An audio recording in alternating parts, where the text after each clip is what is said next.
দীর্ঘ সময় পর বিএনপির ভারপ্রাপ্ত চেয়ারম্যান তারেক রহমানের দেশে ফেরা নিয়ে ব্যাপক উজ্জীবিত দলটির নেতাকর্মীরা। তারেক রহমানকে সংবর্ধনা জানাতে বুধবার থেকেই রাজধানী ঢাকায় জড়ো হয়েছেন লাখ লাখ নেতাকর্মীরা।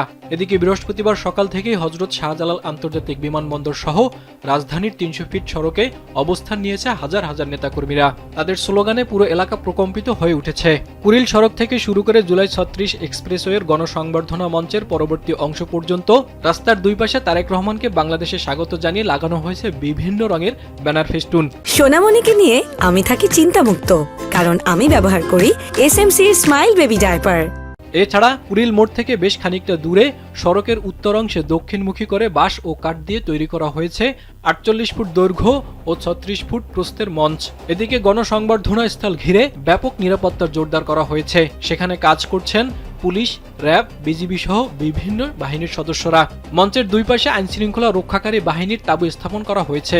বিভিন্ন গোয়েন্দা সংস্থার পাশাপাশি সেখানে রয়েছেন বিএনপির চেয়ারপারসনের সিকিউরিটি ফোর্স সিএসএফ এর সদস্যরা।